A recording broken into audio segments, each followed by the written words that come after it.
Follow कीजिए हमारे Facebook page को और सब्सक्राइब कीजिए यूट्यूब चैनल को टेक्निकल सब्जेक्ट और टेक न्यूज़ की वीडियो सबसे पहले पाने के लिए।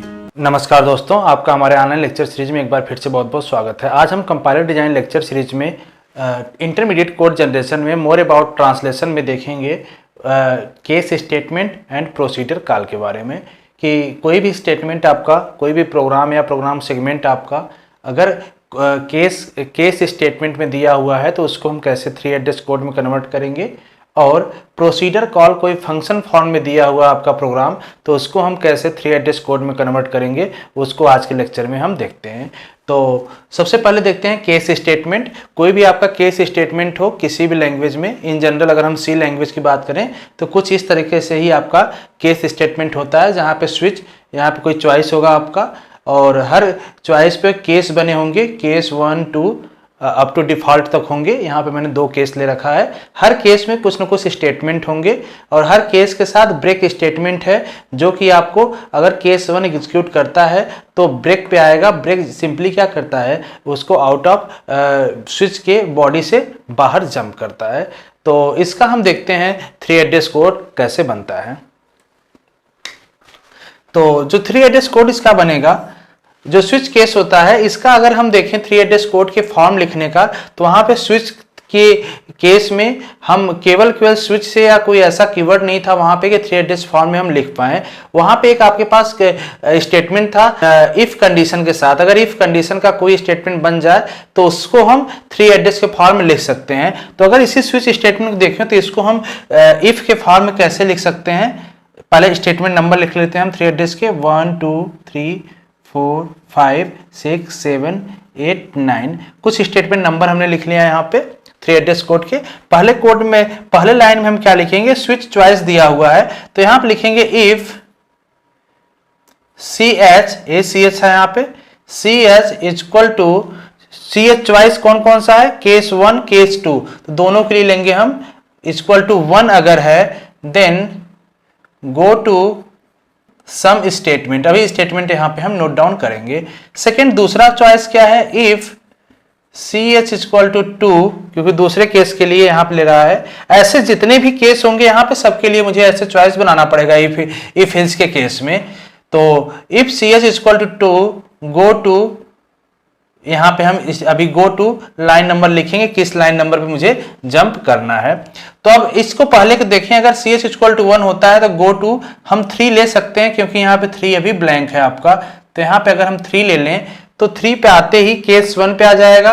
केस 1 पे क्या कोडिंग है, c equal to a plus B, तो इसको हम इस तरह से लिख सकते हैं t1 equal to a plus B और c में वैल्यू असाइन कर देंगे हम t1 की। तो इस स्टेटमेंट का 3 एड्रेस कोड हो गया, इसका 3 एड्रेस कोड ए बन गया। इसको सिंपली अगर हम c equal to a plus B भी रहने दें, ऐसे ही अगर यहाँ पे लिख दें तो भी कोई दिक्कत नहीं, क्योंकि ऑलरेडी एक इस फॉर्म में है, 3 एड्रेस कोड के फॉर्म में है। और जैसे ही लाइन एग्जीक्यूट करेंगे इसके बाद क्या आएगा, ब्रेक आएगा। ब्रेक का मतलब है गो टू किसी स्टेटमेंट करेगा। गो टू कहां करेगा, इसके बाहर। तो इसके बाहर गो टू किस लाइन पे आएगा, अभी हम इसको लिखते हैं। सेकंड देखिए, जैसे ही अगर इस वाले चॉइस पे आके अगर इस चॉइस पे मैच किया, तो इस चॉइस पे मैच किया तो क्या करेगा, यहाँ पे गो टू लाइन नंबर 6 हम यहाँ पे दे सकते हैं, क्योंकि 6 नंबर अब यहाँ पे एम्प्टी है। तो 6 नंबर पे आते ही इसका कोडिंग क्या है, इसको हम लिख सकते हैं t1 equal to a minus B, इस वाले को, और t1 की वैल्यू असाइन कर देंगे हम c को। और इसके जस्ट बाद फिर से ब्रेक आया, मतलब फिर से हम गो टू करेंगे किसी लाइन पे। किस लाइन पे गो टू करेंगे, अब देखिए केस 1 केस 2 दोनों की कोडिंग हो चुकी है। अब आपको केस 1 एग्जीक्यूट करेगा तो इस गो टू पे, और गो टू की, और केस 2 एग्जीक्यूट करेगा इस गो टू की। आपको लाइन नंबर देना है, तो क्योंकि यहाँ पे फ्री है, लाइन नंबर 9 क्या है, अभी फ्री है, तो हम यहाँ पे 9 भी दे सकते हैं, इस पे भी 9 दे सकते हैं। क्यों, क्योंकि दोनों केस में ब्रेक ही आ रहा है। तो कहाँ पे जंप करेगा, यहाँ पे 9 पे आ जाएगा। 9 पे हम लिख सकते हैं स्टॉप। तो इस तरह से 3 एड्रेस कोड हो जाएगा इस स्विच केस का। मोस्ट इंपॉर्टेंट इसमें जो टॉपिक आता है प्रोसीजर कॉल का, कि कोई भी अगर प्रोसीजरल फॉर्म में दिया है, फंक्शन दिया है, तो उसका हम 3 एड्रेस कोड कैसे बनाएंगे। तो इसमें हम देखते हैं, सपोज कोई फंक्शन आपको इस तरीके से दिया हुआ है, p आपका फंक्शन नेम है, यहाँ पे A1, A2, A3 ये आपके एक्चुअल पैरामीटर्स हैं। तो अगर इस फॉर्मेट में कोई फंक्शन होता है तो उसका हम 3 एड्रेस कोड कैसे बनाते हैं, पैरामीटर A1 परम, इसका नाम हम लिखते हैं 3 एड्रेस कोड में परम PARAM A1 परम A2, ऐसे जितने भी पैरामीटर होंगे सबके लिए हम AN तक डिफाइन कर लेंगे। इसके बाद एक स्टेटमेंट आपको ऐड करेंगे कॉल P, इस फंक्शन को कॉल P और n आपका इंटीजर वैल्यू होगा। इंटीजर वैल्यू मीन जितने भी यहाँ पे नंबर ऑफ आर्गुमेंट होंगे वो वहाँ पे इंटीजर वैल्यू के फॉर्म में हम लिख देंगे। जैसे सपोज करो यहाँ पे आर्गुमेंट कितने हैं 1 2 3 अप टू n तक हैं, तो इसीलिए हम यहाँ पे क्या लिखे हैं n लिखे हुए हैं। इसको एक एग्जांपल से समझने की कोशिश करते हैं। किसी एग्जांपल में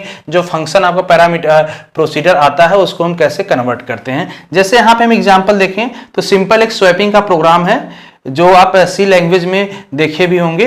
तो यहाँ पे कॉल बाय रेफरेंस के थ्रू आपका स्वैपिंग का प्रोग्राम बना हुआ है। इसी को हम 3 एड्रेस कोड में कन्वर्ट करते हैं तो कैसे होगा, ध्यान दीजिएगा। सबसे पहले हम लाइन नंबर लिख लेंगे 1 2 3 4 5 6 7 8 9 10 11, कुछ लाइन नंबर में लिख लेंगे जो कि अगर कहीं पे जंप करना हो तो उस लाइन पे हम जंप करने में इजीली दिखा सकते हैं।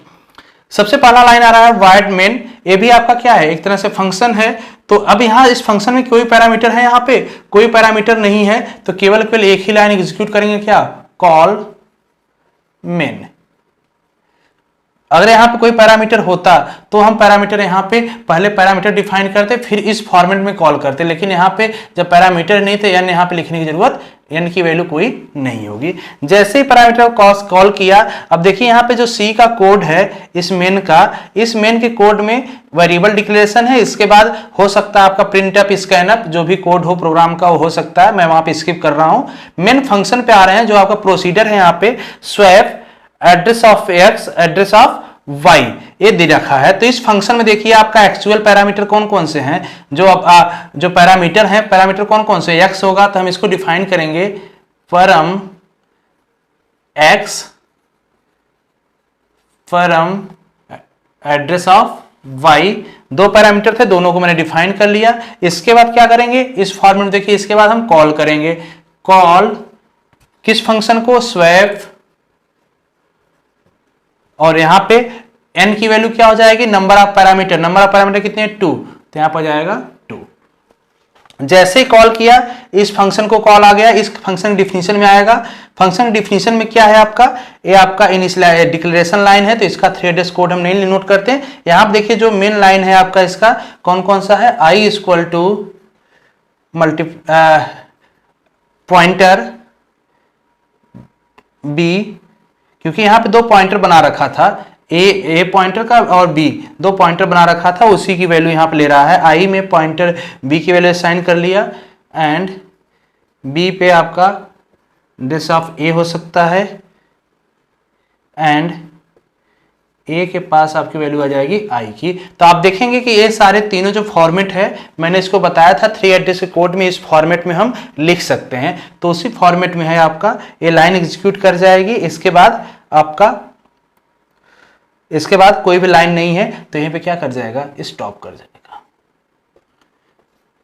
ये आपका क्या हो जाएगा, 3 एड्रेस कोड हो जाएगा इस प्रोसीजर का। तो मेजर यहाँ पे समझने की जरूरत थी कि किसी फंक्शन को, जो आपका प्रोसीजर है, उसको हम कैसे 3 एड्रेस कोड में कन्वर्ट करते हैं। तो यहाँ पे ही आपका प्रोसीजर कॉल और केस स्टेटमेंट दोनों एंड हो जाता है। आगे हम बात करेंगे सिंबल टेबल और एरर हैंडलर की।